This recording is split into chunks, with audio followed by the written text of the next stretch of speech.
question during the session, you can ask me at the end of session. So please note down your questions on your notebooks.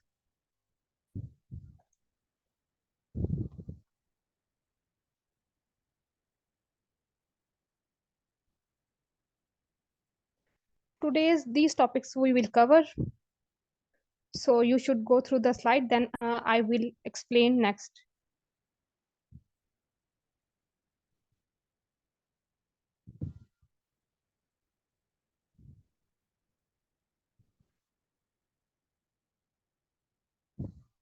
There are basically the introduction of ISO, different types of audit, classes of ISO, scope.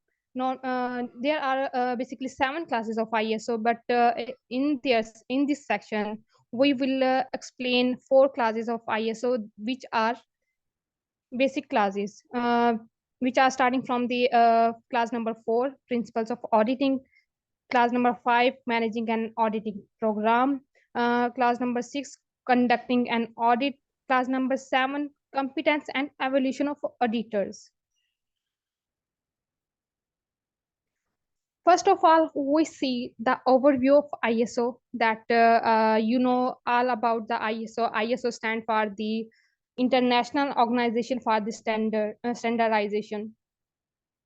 ISO gives the systematic review or examinations of a company's processes, practices, and management system. So an ISO audit is like a checkup for a company. It's when someone looks closely at how the company does things to make sure that they are following the rules and guidelines set by ISO. This helps the company to make sure that they are doing things in the right way, like are they improving their processes, are they delivering good quality products or services. ISO is an independent or non-governmental international organization with a membership of 162 international standard bodies. ISO has published 22,354 international standards.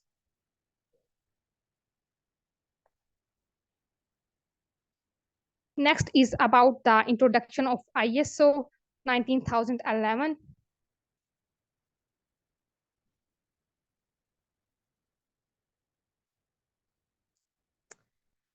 As ISO 19011 is an international standard of ISO on guidelines for auditing management system, it is applicable to all organizations. It means that it is a generic standard. Generic means that it is applicable to all organization, no matter the organization is small or large.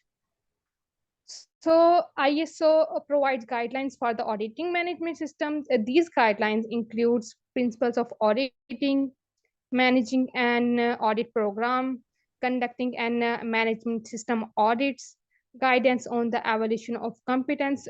Mean that these all things are involved in the ISO auditing. So here we see the Arvin history of ISO 19011. The first variant was published in 2002, and the second variant of 19011 was published in 2011, and the third variant of ISO 19011 was published in 2018. So this was the revision history of ISO and the introduction about the ISO.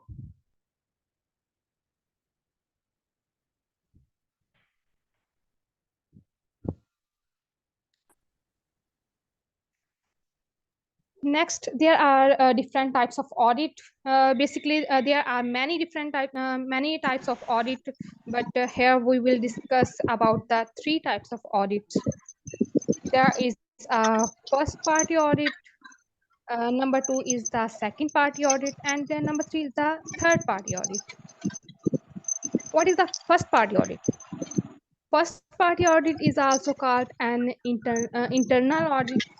It is performed by a company itself to check that it is following its own processes and procedures. It is like giving your own work a thorough check to make sure that everything is in order. Let's take an example of food industry.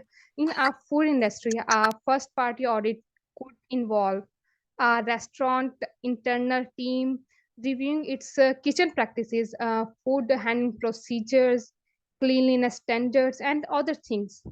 They would compare these practices against industry regulations to ensure that that everything being done correctly and safely.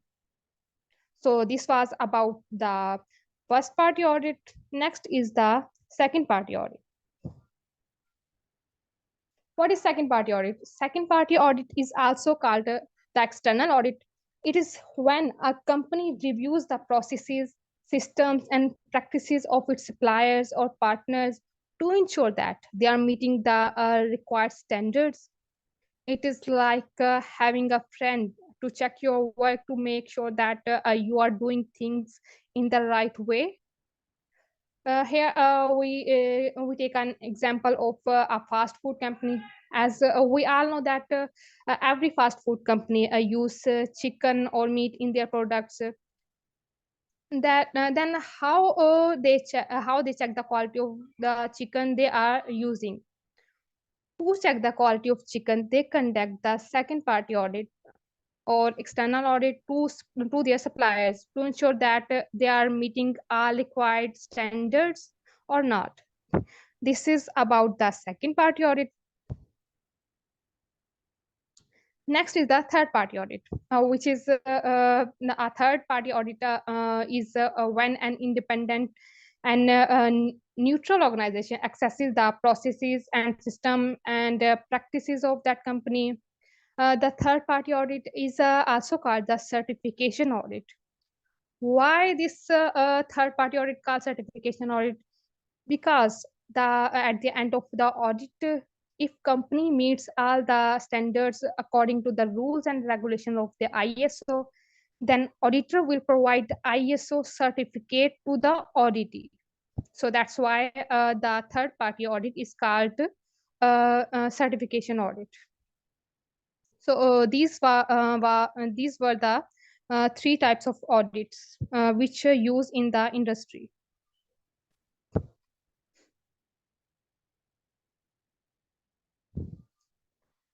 Next, these are the classes of, you can say that these are the major classes of the ISO. We start from the class number 4. Class number 4 is the principles of auditing.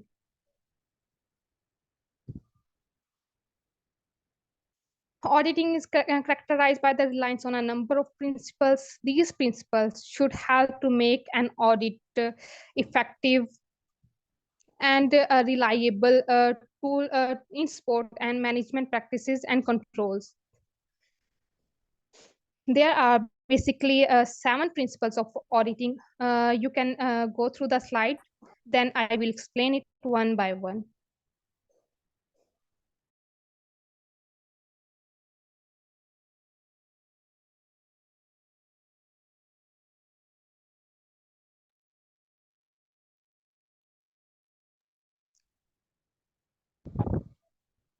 Okay, there is the first principle of the auditing. First principle is the integrity. Integrity is basically the foundation of the professionalism. Auditors should be honest. They should be fair in their working. They need to provide accurate information without any hidden agendas. Auditors should be honest and sincere during the auditing. They should perform only undertake the audit activities and not other things during the auditing. So this was about the integrity. Next principle is the fair presentation.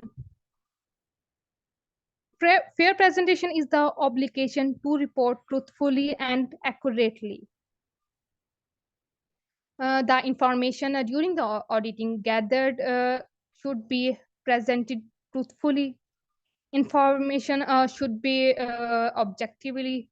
They show the things that really are. Don't show the fake thing during the auditing. So this is about the fair presentation.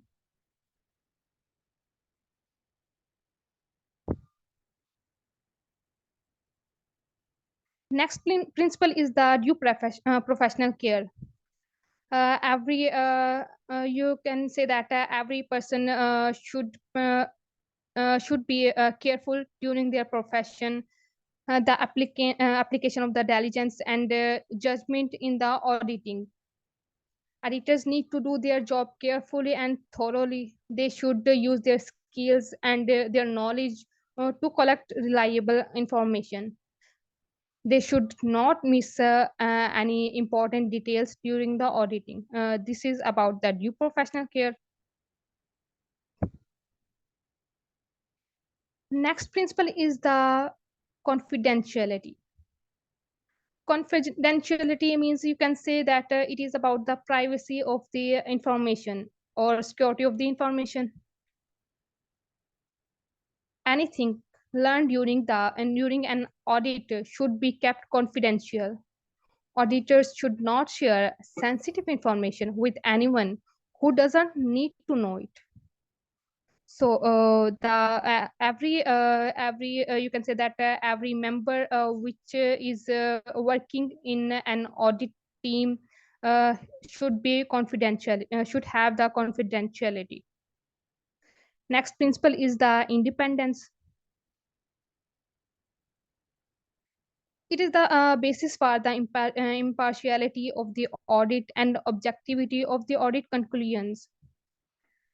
Auditors should remain independent from the areas they are auditing.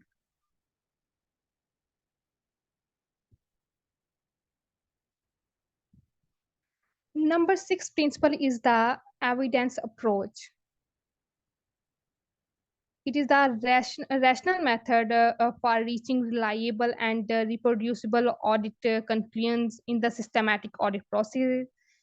Conclusion drawn during an audit should be based on evidence. Don't show the fake evidence. Don't show the fake conclusions during the auditing. Auditor need to gather facts, data, and information to support their finding. Next principle is the risk-based approach. An audit approach that considers risk and opportunities. Audit should focus on areas with the most significant risks. This helps ensure that potential problems are identified and addressed.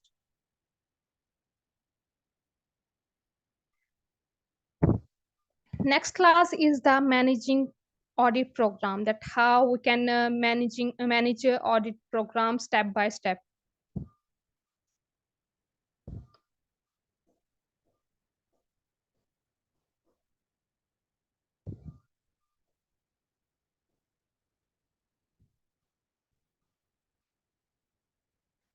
So audit management start with the establishment of audit program. The purpose of audit program is to oversee the whole audit processes during the stage.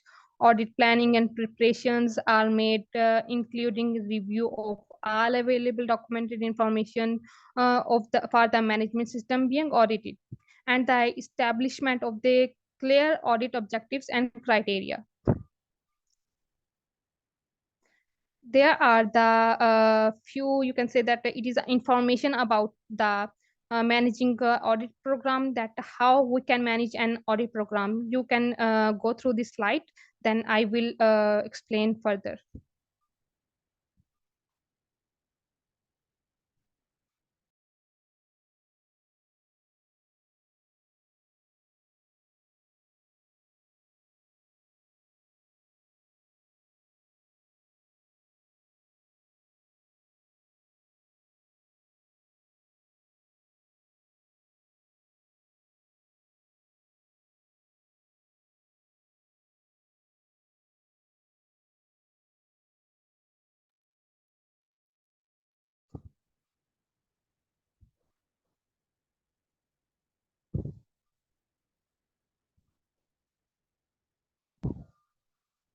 we can manage any audit program through PDCA cycle. First of all, we have to plan the work. Then we should do. Then we should check or monitor, and then if there is any issue in the managing and program or auditing, then we should improve the audit program. So this is the PDCA cycle.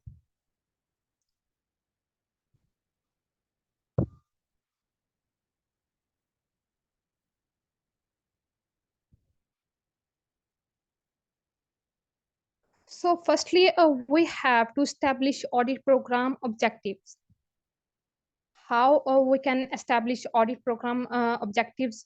The audit client should ensure that program objectives are established according to the planning and conducting of the audits.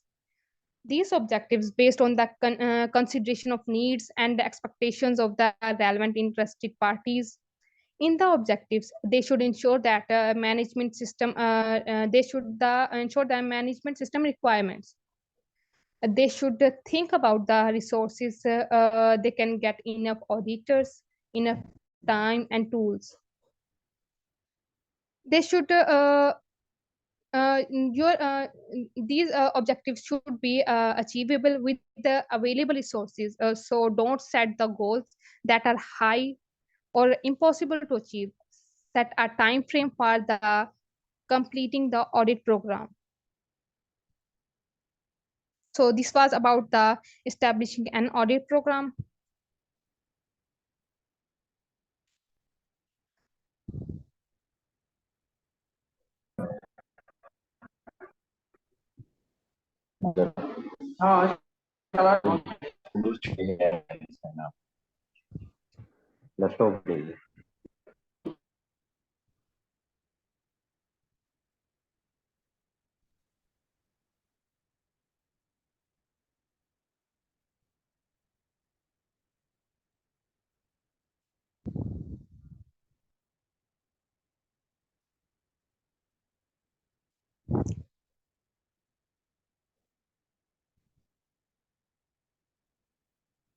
Next step is the determining and the evaluating audit program risk and opportunities.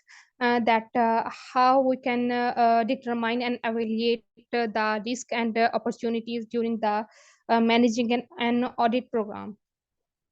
There can be risk during the planning of audit program. The resource, we should see the resources that there are available resources to achieve our goals. We should see the selection of audit team. We should select the skillful audit team for the auditing. The team have good communication. They should have the skills to implement our audit program. They should control on documented information. They should monitor, review, and improving an audit program. During all these steps, there can be risk, and if we don't do the, if we don't, you can say that if we don't conduct audit program with attentively, then there can be issues in the audit program. So there are opportunities in the audit program, allowing multiple audit to conduct in a single visit. This can minimize time and distance traveling to site, matching the level of audit team, aligning the audit dates with the availability of the auditees, keys, and staff. So these were the risks and the opportunities during the managing of audit program.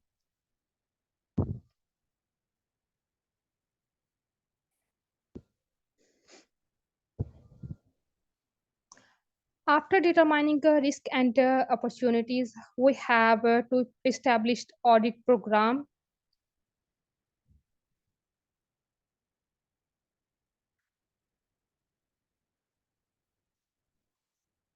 You should go through the slide, then I will explain it next.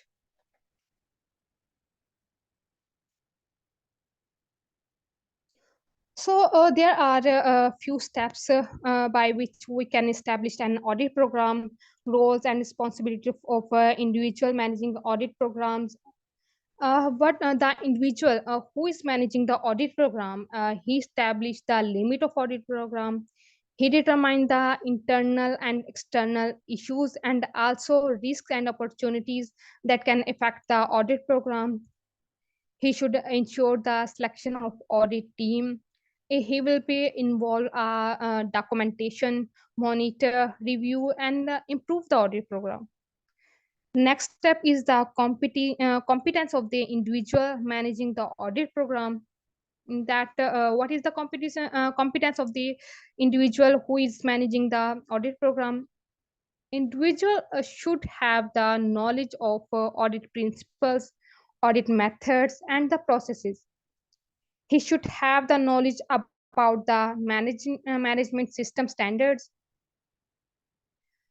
He should have the knowledge about the businesses activities, business products, the regulatory requirements and other requirements relevant to the business activities of the auditee. So by this competence, the individual is perfect for the managing an audit program. Next step is the establishing extent of the audit program. Extent means that what is the limit of audit program. Extent can vary depending on the information provided by auditee. You should identify the processes, function, departments, or location that will be audited. Take into account the organization's risks, focus on the areas with higher risk. Extent should be manageable with the resources you have. Regularly review and adjust the extent of the audit program. Next step is the determining the auditor program resources, that we have enough resources to manage the audit program.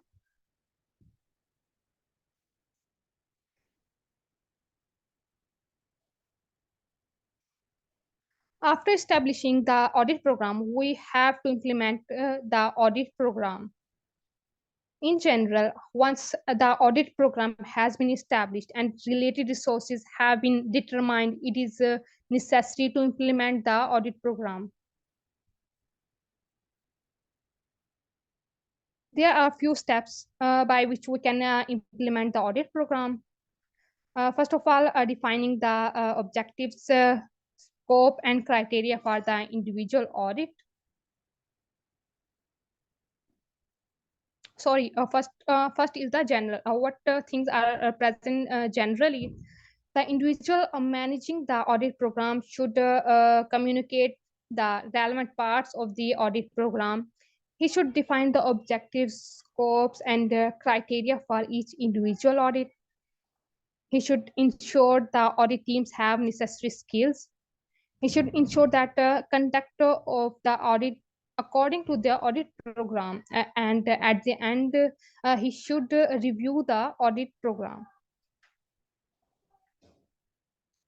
Next step is the defining the objective, scope, and the criteria for an individual audit. Each individual audit should be based on defined audit objectives, scope, and criteria. The audit objective define what is to be accomplished by the individual audit. Next step is the selecting and determining audit methods. Basically, there are three types of methods of auditing. One is on-site method, second is remote method, and third is the combined method. So what is on-site method? An on-site auditor involves auditors physically visiting the location where the audit is being conducted. They directly interact with the peoples, with the processes and the documents to gather the information. But in the remote method is conducted without auditors being physically present at the audit location. It is conducted through technologies like video calls, emails, and document sharing tools. Means you can say that remote method is an online method to conduct an audit. And combined method is the combination of uh, remote and on-site method. So next step is the selecting audit team members. The individual managing the audit program should select the audit team members. He should select those members who have ability to achieve the objectives of audit. Pick team members with a high qualification and experience. They should be good at what they do, and they should make sure that team members are available when we need it. So this was about the selecting audit team members. Next step is the assigning responsibility for an individual audit to audit team leader. The individual managing the audit program should assign the responsibilities of the individual audit to audit team leader. The responsibility should assign in sufficient time before the scheduled date of the audit. Next step is the managing audit program results. The individual managing the audit program should ensure the evaluation of achievement of the objectives for each audit. He should review the audit reports. He should ensure the distribution of audit reports, because these all are the results, and he should manage the audit program results. Next step is the managing and maintaining audit program records. After managing audit program results, there is the maintaining and managing the audit program records. The individual managing the audit program should ensure that the audit records are generated and managed. He should ensure the information and the security and privacy of the records. He doesn't need to share these records with the others. He should have the, you can say that he should have the confidentiality.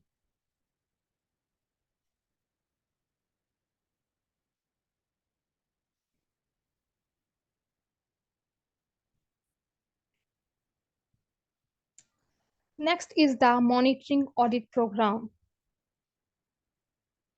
The individual managing the audit program should ensure the evaluation of whether schedules are being met and the audit program objectives are being achieved.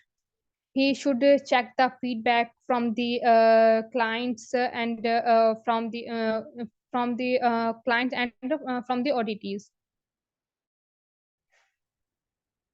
So this is the monitoring of audit program.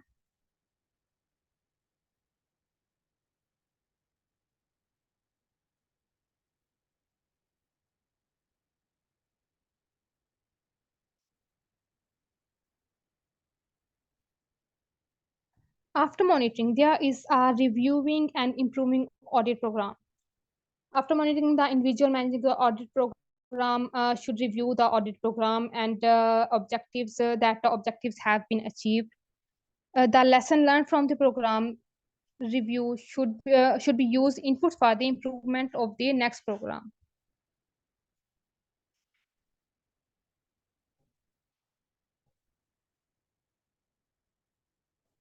So this was all about the managing an audit program. Then next is the conducting an audit, that how we can conduct an audit step by step.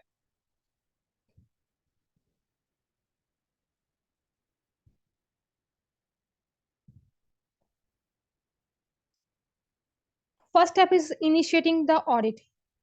In general, the responsibility for conducting the audit should remain with the assigned audit team leader until the audit is completed.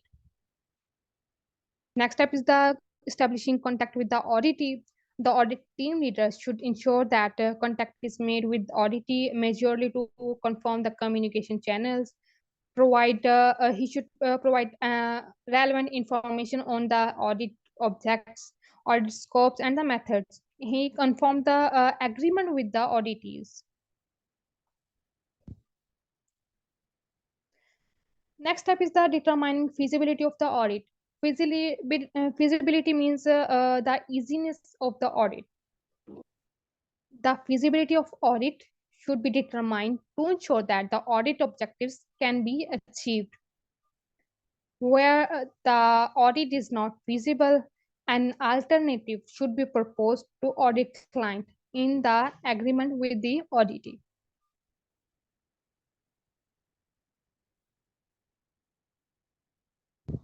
Next step is the preparing audit activities.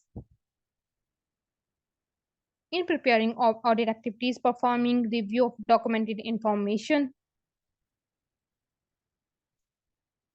gather information to understand the auditee's operation and to prepare audit activities.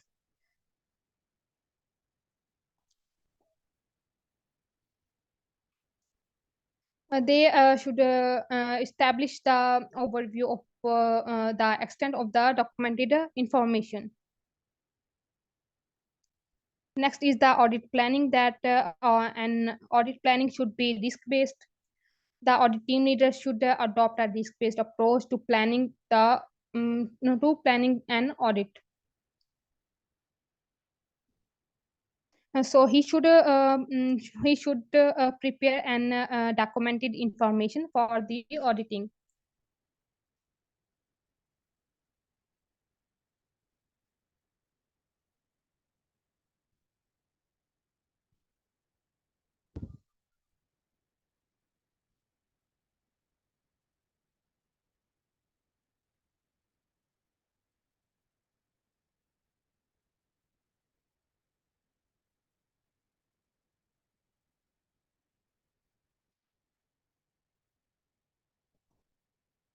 Next step is the conducting audit activities.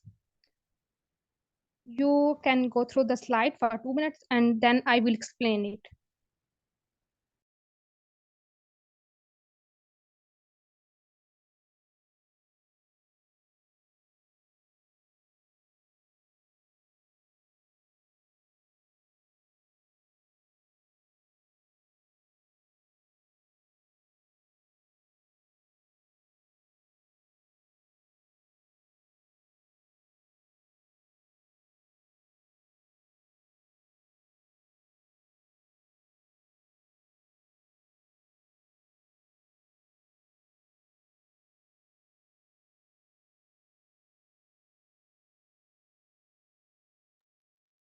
So there are few steps for conducting an audit activities. First is the assigning roles and responsibilities of guides and observers. Guides and observers may accompany the audit teams with approvals from the audit team leader and audit client or auditee. If required, should not influence or interfere with the conduct of the audit. Next is the conductor opening meeting. The purpose of opening meeting is to confirm the agreement of the all participants, to introduce the audit team and their roles, and to ensure that that all planned audit activities can be performed. An opening meeting should be held with the auditee's management. So the meeting should be chaired by the audit team leader, and during the meeting, the opportunity to ask questions should be provided. Next step is the communicating during the audit. The audit team leader should confer periodically to exchange information, access his audit progress, and reassign the work between the audit team members as needed.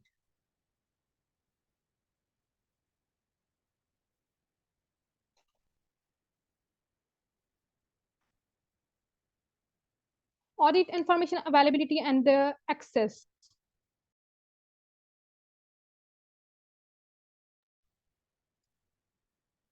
Where and when and how to access the audit information is crucial to audit. This is an independent where the information is created, used or stored. Based on these issues, the audit methods need to determine.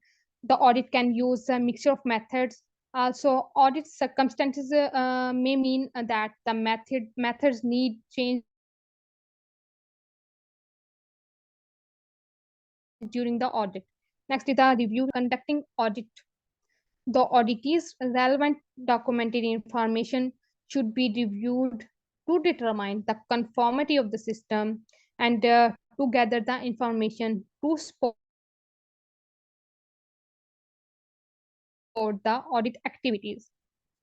If the adequate information cannot be provided within the time frame given in the audit plan, the audit team leader should inform about the individual managing the audit program and the auditee.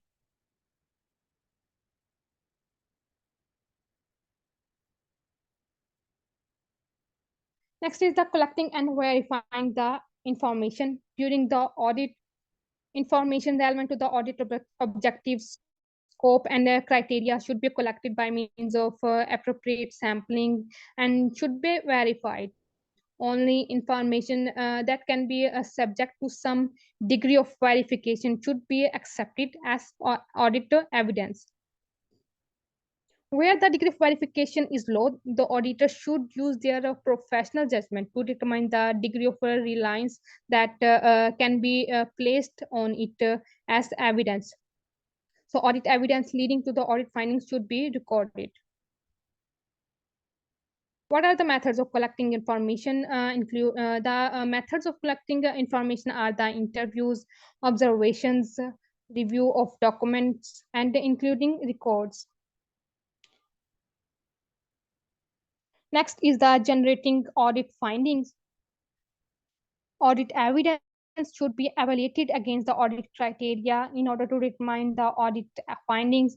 Audit finding can indicate conformity or non-conformity with the audit criteria. When specified by the audit plan, individual audit findings should introduce conformity and good practices along with their supporting evidence. And the non-conformities and their supporting audit evidence should be recorded.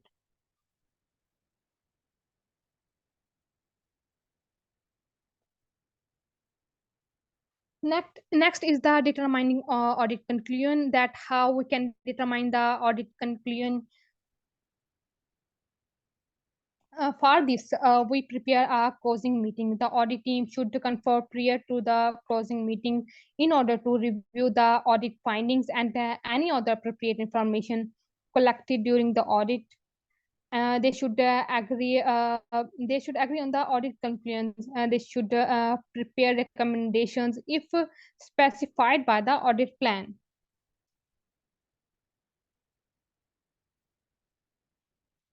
So how next is the conducting closing meeting, that how we can conduct a closing meeting. A closing meeting should be held to present the audit findings and conclusions. The closing meeting should be chaired by the audit team leader and attended by the management of the auditee and include as applicable those responsible for the function or processes which have been audited. It is applicable to the audit team client. It is applicable to the other members of the audit team, and it is applicable to the other relevant interested parties as determined by the audit client or audit team. So meeting can be formal or less formal. Any diverging diverging opinions regarding the audit findings or conclusions between the audit team and the auditee should be discussed. If it is possible to resolve the diverging opinion. If not resolved, this should be recorded.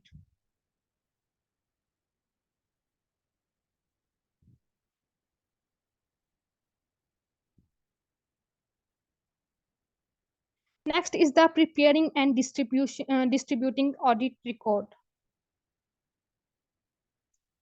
Preparing audit report, the audit team leader should report the audit conclusions in the accordance with the audit program. The audit report should provide a complete, accurate record for the audit and should include audit objectives, audit scopes, and functions or processes audited. In this report, there is an identification of the audit client, audit team, and auditees participants in the audit. There should be include dates and the locations where the audit activities were documented. There should present an audit criteria. audit finding, and related evidence, audit conclusions. So, any unresolved diverging opinions between the audit team and the auditee should be present in the audit report. Next is the distributing audit report. When audit report is prepared, then there is a distribution of the audit report. The audit report should be issued within an agreed period of time. The audit report should be dated, it should be reviewed and expected as appropriate in the accordance with the audit program. The audit report should then be distributed to relevant industry parties defined in the audit program or audit plan. Consider appropriate measures to ensure the confidentiality. Next is the completing audit.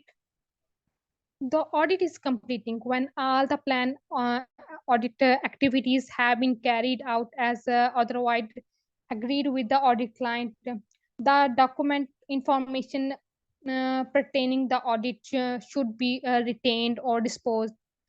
If the disclosure of the content of audit document is required, the audit client and the auditees should be informed as soon as possible. The lessons learned from the audit can identify risks and opportunities for the audit program and auditee. Next is the conducting follow-up.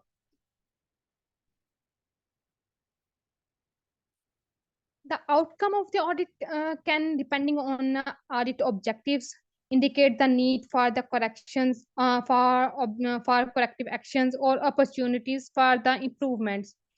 Such actions are usually decided and undertaken by the auditees within an agreed time frame. The completion and effectiveness of these actions should be verified. So there is all about the conducting an audit, that how we can conduct the audit step by step.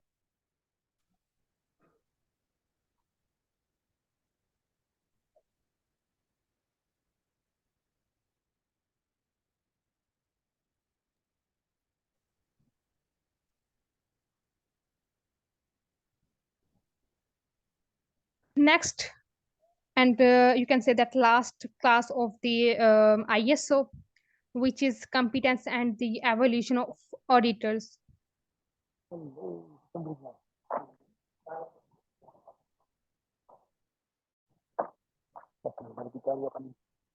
How to determine the auditor competence? Auditor competence can be determined by the confidence in an audit team and the ability to achieve objectives.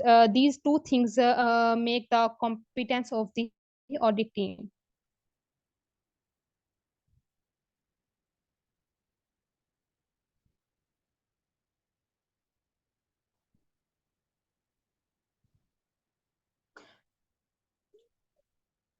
There are few steps by we can determine the competence of the auditors, or by we can determine the competence of auditors. So in general, in deciding the necessary competence for an audit, consider the auditor's knowledge and skills related to the size and nature of products, services, and processes of the auditees. They should not know about the types and levels of risk and opportunities addressed by the management system. The auditor should know about the complexity and the processes of the management system to be audited. What should the personal behavior of the auditor? The personal behavior of the auditor should possess the necessary attributes to enable to act in an accordance with the principles of auditing, like he should be ethical, he should be open-minded, he should be versatile, and he should be self-reliant. These all things should be present in the auditor. So auditors should exhibit professional behavior during the performance of audit activities.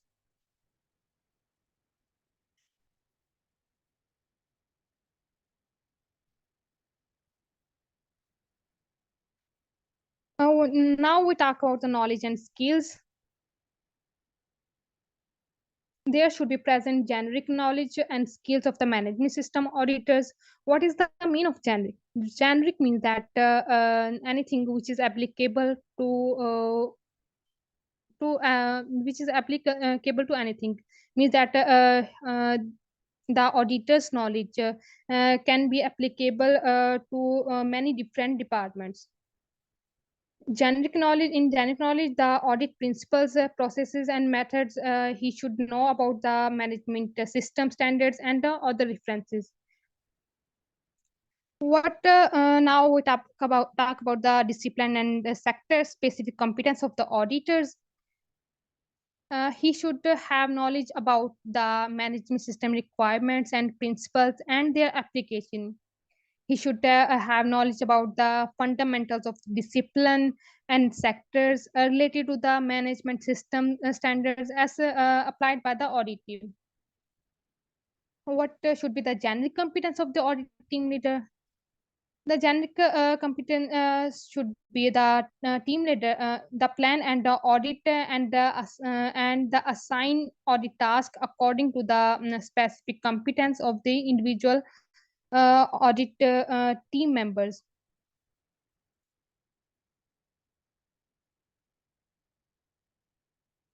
Next is the knowledge and skills for the multiple discipline. So in the audit, team member should have understanding of interaction between the different management system. Audit leaders should understand the requirement of each management system standards being audited and recognize the limits and their competence in their each of the disciplines.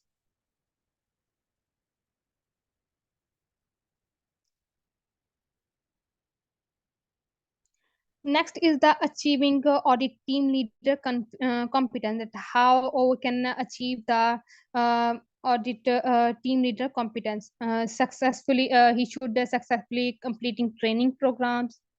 He should complete the education training and experience in the specific management systems and disciplines and the sectors uh, to the development of overall competence. Audit experience acquired under the supervision of the auditor competent in the same discipline.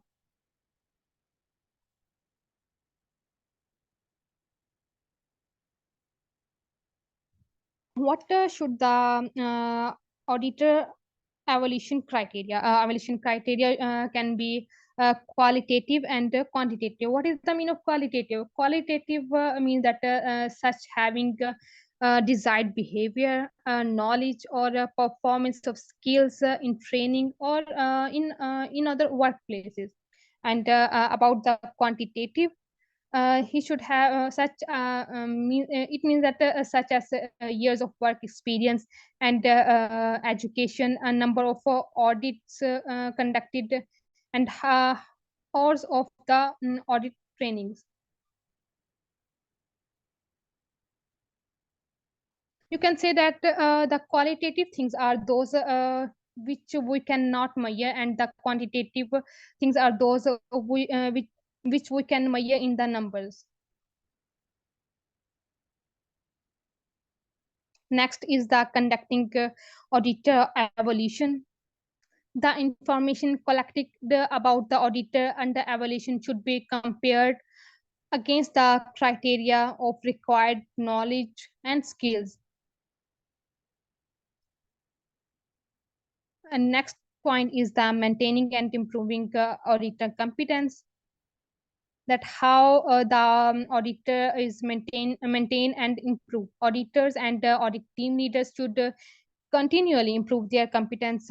Auditors should maintain their auditing competence through regular participation in the management system audits and continual professional developments and work experience training. Means that these all things can maintain and improve your auditor competence.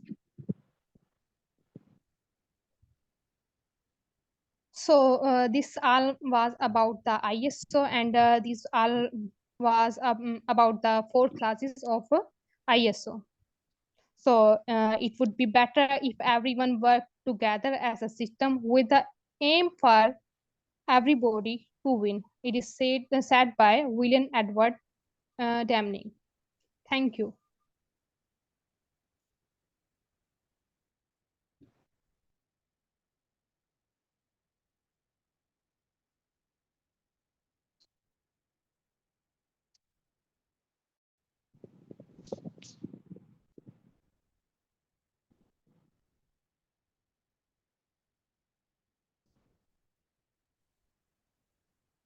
Assalamu alaikum, everyone, and good evening and good afternoon according to your time zone. I hope that you enjoyed the today's session and you understood it better about the ISO.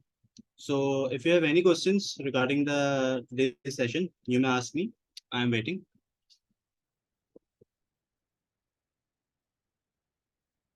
Please keep your questions within the chat so the voice shouldn't get mixed with other participants. So the chatting option is on. You can ask the questions on the chat and I will answer them in my voice or in on the voice, you can say.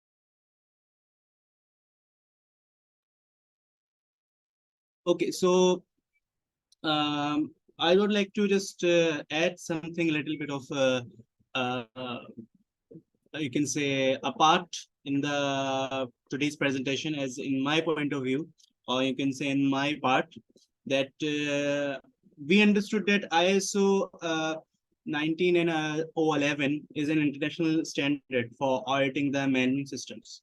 So after that, we understood that it provides the guidelines for conducting the internal and external audits. We understood how to conduct an internal audit. We understood how to conduct an external audit on the various management system.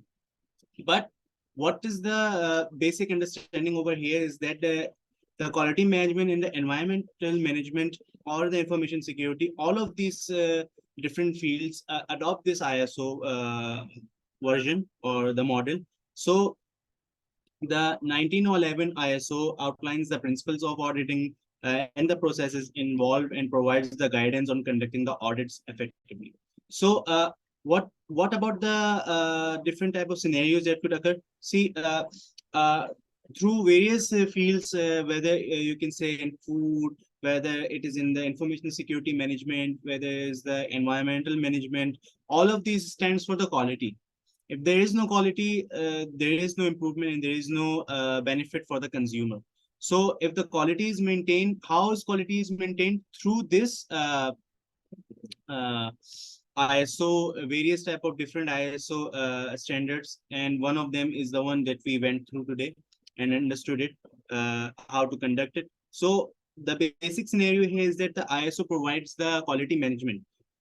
Whether you are having any type of work organization, the principles in the ISO 1911 provides the auditing purposes, the processes that are involved are actually to enhance the quality of your organization. So in short, what you stated today is just about improving the quality. There is nothing you can say, okay, let's just agree that there will be some changes, but there will be no major changes. Like they will not say to change your name, they will not say to change your equipment, they will not say anything. Major changes will not occur. Only the changes which are affecting the quality of your organization or your products, as you name it, they will enhance those things according to the principles of this ISO. So that is what we understood today in this small session of the awareness. So if you have any questions, again, I'm asking if you have any doubts and any type of questions you need to know, whether it is within this ISO version, whether it is any different type of ISO version, you can ask me.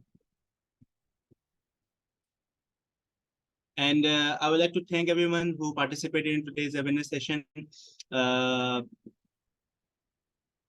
It's really been a great hearing Ms. Sabah about explanation on the awareness session of today's ISO 19011 international standard, which is for the auditing management system. So it's really been a great session to me, and I hope for you too as well. So if you have any questions, as this is a very, you can say, a new type of ISO that we usually don't conduct session on it.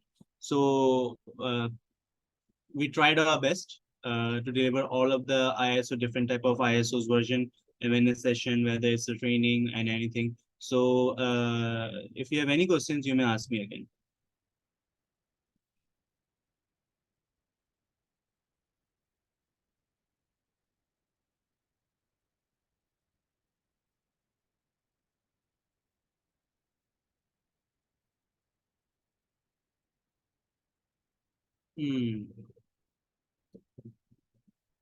It's okay if you want to ask any questions regarding the food and food safety, HACCP, TACCP, WASSP, anything you need to ask, you can ask me. It's okay if you don't want to ask according to the ISO version that we have understood today.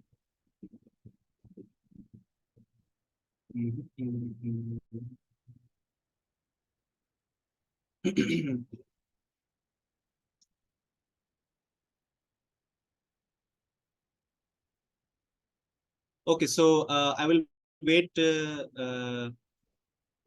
for like 5 minutes more, then we'll conclude the today's session.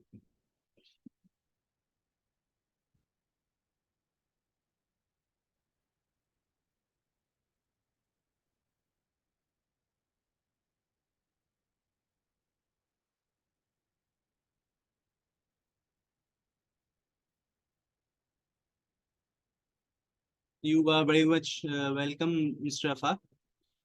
Really thank you for your appreciation. Okay, so anyone else any questions?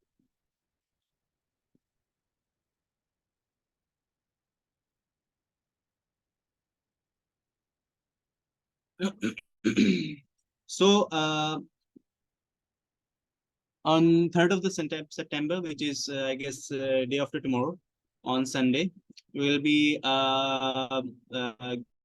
conducting a free webinar on GMPs with the free certificate as well.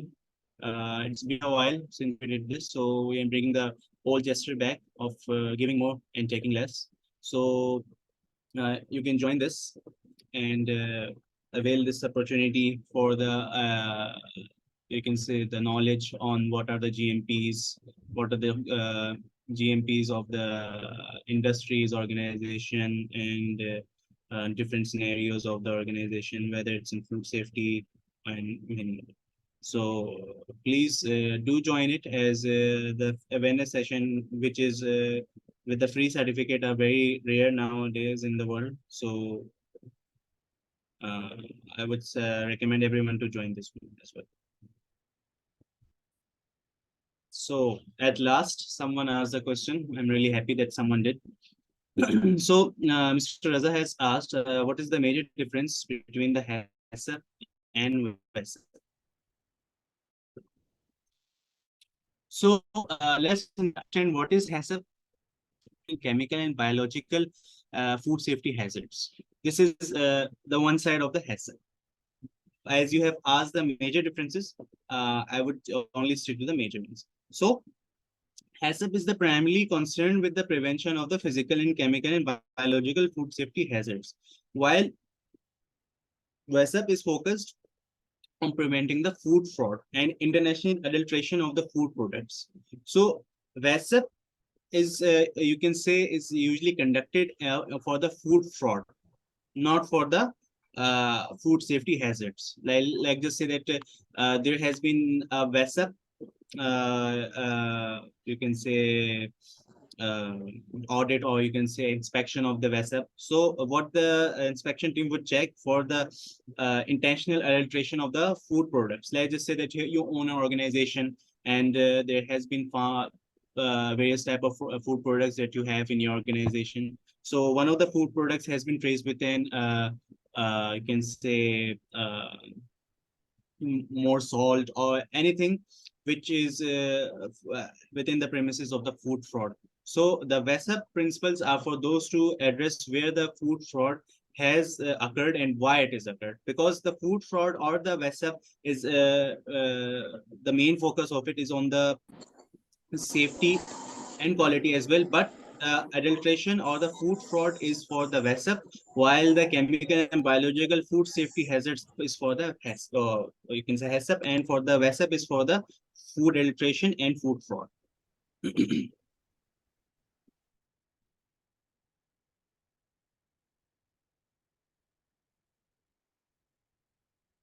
So I hope that this answers your question as well.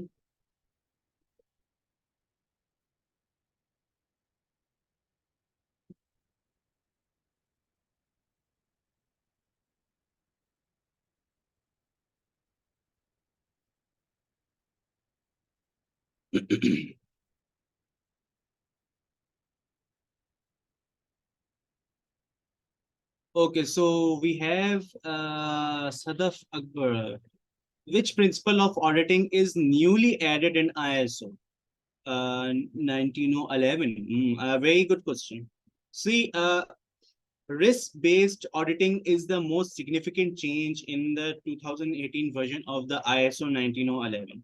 Because one of the main differences between the version of the 2018 and the previous version, which was in 2011, is is the addition of the risk-based approach of the principles in the auditing. Most welcome.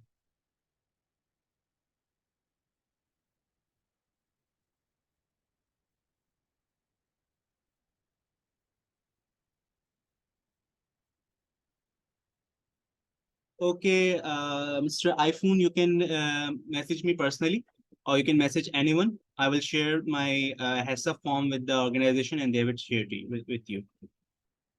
And you're most welcome, Mariam. Mr. Mrs. Mubashira, Miss Mubashira, sorry for the reading inconvenience. This is for the HACCP level 4 training. It will be on for the 3 days. So we are currently gathering the participants right now. So the final date for the training has not been yet issued. So until the participants are, or you can say the seats are full, so then the final date for the HACCP level 4, it will be a 3-day training in a very affordable price. So you can contact the organization official number for the further details.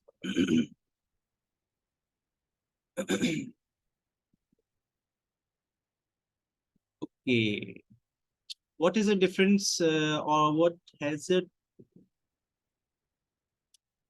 Okay.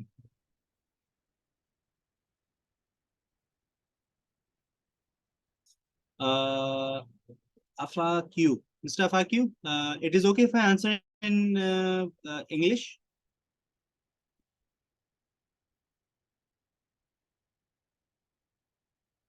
You have asked what is the role of the hazard in the food industry.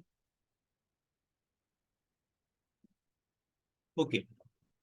See, basically, the role of an hazard in a food industry is very alarming. Whether you are, see, there are various type of hazards. If we stick to the within the food or in the premises of the food industry, there are 3 types of hazards: chemical, or you can include one more, which is rare, but it would be microbiological, physical, chemical, and biological. So microbiological is the most, you can say, difficult one. So the microbiological one is traced through the changes in the pH level, or you can say the abnormalities of the products, whether it is in the temperature, behavior, taste, smell, color, and so on. But the role of the hazards is that we need to detect them, and they are the reason for the continuous improvement. If we are continuously preventing through applying various types of food safety standards, whether it's for the ISO, whether it's for the HACCP, and so on, the main part of this that the food safety principles are applied for the hazards so we can prevent many type of diseases and enhance our organization's products and sales and the consumers satisfaction as well. I hope that's principle. Risk-based auditing is the most significant change, or you can say newly added one in the 2018 version of the ISO 19011, and it is you can say one of the main differences between the version of the 2018 and the version of 2011 is the risk-based approach, which is to the principles of the auditing.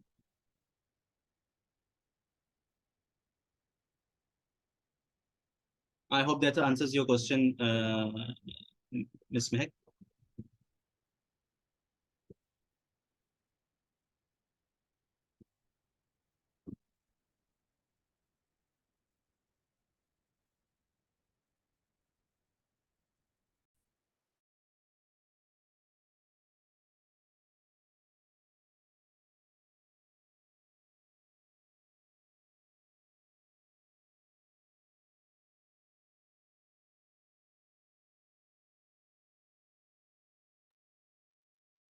Okay, so another question. Can we apply ISO principle for HACCP or not? Yes, you can apply ISO principles to the HACCP. ISO 22000 is an example of an ISO standard. It provides the requirements for the food safety management. We are all aware of it. So it incorporates the HACCP principles within the ISO 22000. So this standard, which I just spoke about, it helps the organization to establish and maintain the effective food safety management system that align with the ISO principles. So yes, you can apply, and so I can say, let me make it more clear that you can integrate the ISO principles with the HACCP. So overall, you can enhance the food safety and quality management system within the premises of the food safety. If you have you asked about the ISO principles for the HACCP? Because it is in ISO 22000 has already integrated with the principles of the HACCP, but not the steps. Steps are different, principles are different. So don't confuse yourself between them.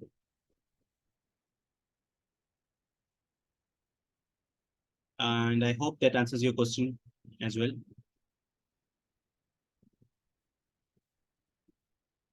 Okay. Okay, so any more questions?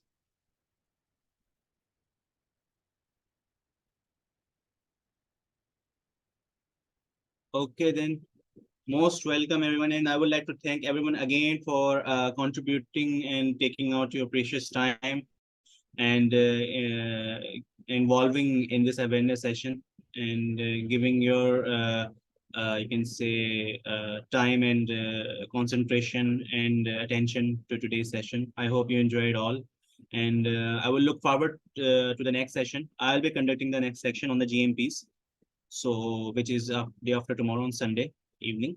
So let's meet that at that session as well. Thank you everyone for your participation, and I wish you a very good night. And with that, Assalamu alaikum.